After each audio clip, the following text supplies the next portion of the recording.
Welcome everyone to Life Lessons from Movies, presented by my organization, the Zen of Hollywood, and me, your host, David MacKay. In this segment, we extract life lessons from movies and then use simple and practical tips to help us improve our lives and become happier, which I believe we all desire.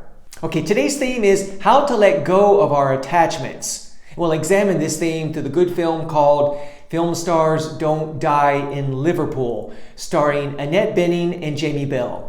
Please note there are spoilers ahead.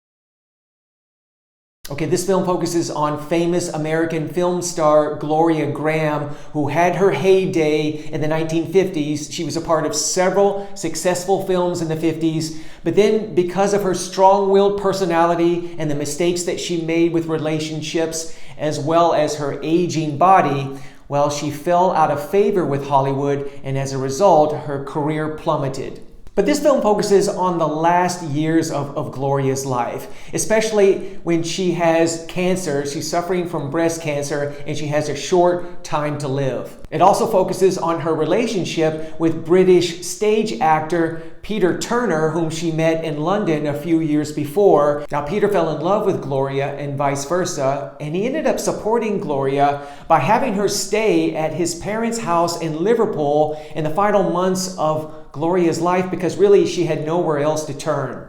So there we see Gloria in that house in Liverpool really suffering in the final months leading up to her death. Why? Because she really had a lot of attachments. Number one, she had an attachment to her self-image as a young, beautiful Hollywood actress. Number two, she had an attachment to being victimized by the people in her life, especially her family members. And number three, she had a general attachment to herself as a physical body on a physical plane, and therefore her fear of death. Now, we can see Gloria's attachment in several scenes of this movie, but I'm going to highlight two in particular. In one scene, it is revealed that Gloria has been passing over, refusing her chemotherapy. Remember, she was suffering from breast cancer, and she passed over her chemotherapy because she was scared of losing her hair, and her hair was everything for an actress. So she was so attached to her image as an actress that she was unwilling to take the needed treatment that she needed for her cancer. Another scene that illustrates her attachment came towards the end of the film when her son came to pick her up at that house in Liverpool and put her in her taxi and go to the airport so they could fly back home. And remember that Gloria was in a wheelchair, right, going out to the taxi,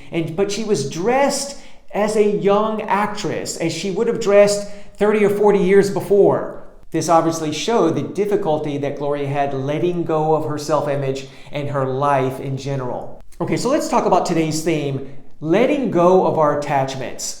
Now, what are attachments? Well, obviously, it's anything that we identify with. If any aspect of our human identity that we identify with, that we think this is who we are, whether that's our race, nationality, gender, religion, family roles, our job, the money that we have. Now, why is this so important? Because if I identify with my money, for example, if I believe that's who I am, then when I lose that money, I'm going to be devastated, right? I mean, I'm going to be perhaps even so devastated that I could even kill myself, which is what some people do. Now, we saw this in the film, that Gloria was totally identified with herself as an actress, her occupation, as well as her physical appearance. Both of those caused her much pain and suffering because of this identification. Because as she lost her job, she was no longer getting work in Hollywood, and as she lost her good looks, she became really sad and depressed,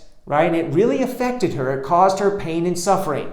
So how can we let go of our attachments? Well, number one, we need to identify what they are. So how can we do this? Take a look at the areas in your life that you have a lot of pride around, that you have a tendency to talk about, right, to others. When you do this, you are identifying with a certain aspect of your life. Also, you might notice the suffering around a particular area in your life. If you're suffering, if you have pain around a particular area, you can bet there is some kind of identification and attachment. So the key to releasing our suffering is to releasing the pain and the negative emotions that is surrounding that particular attachment. How do we do this? Well, we can go back in time and identify how we began to learn about that attachment, how we adopted that belief, and even the negative emotions that were a part of that attachment that we first adopted.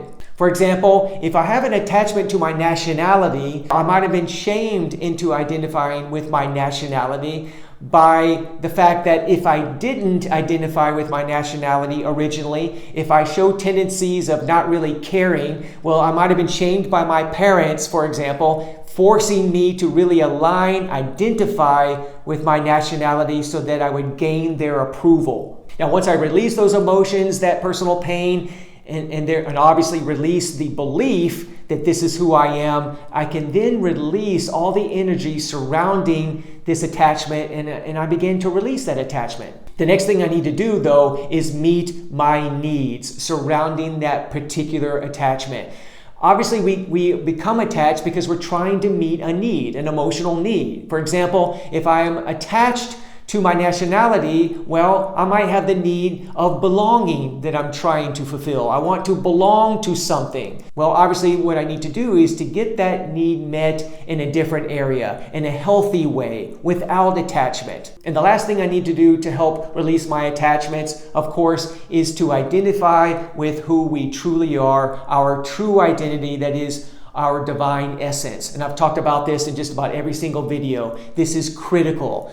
We think we're the ego, that we're nothing but a physical body on the physical plane. And this is what the ego is all about. It's the self-concept, the belief that we're nothing but a physical body on the physical plane. And therefore, we have to exclude our spiritual essence for our ego to survive. All the ego wants to do is to survive. So it has to exclude our spiritual essence at all costs. Therefore, once we align with our spiritual essence, with our inner divinity, by definition, we render the ego illusory. We render the ego as the illusion that it is, and therefore we undermine the attachment, this drive for attachment and for identification. By rendering the ego as illusion, we no longer have this need to attach ourselves, that is, to identify with the various aspects of our human identity. So, what did you see as a major life lesson from this film? I would love to hear from you in comments below. And for more movies, tips, and life lessons, please go to my website, thezenofhollywood.com. That's thezenofhollywood.com. And please like this video and subscribe to my channel. Thanks for watching. See you next time.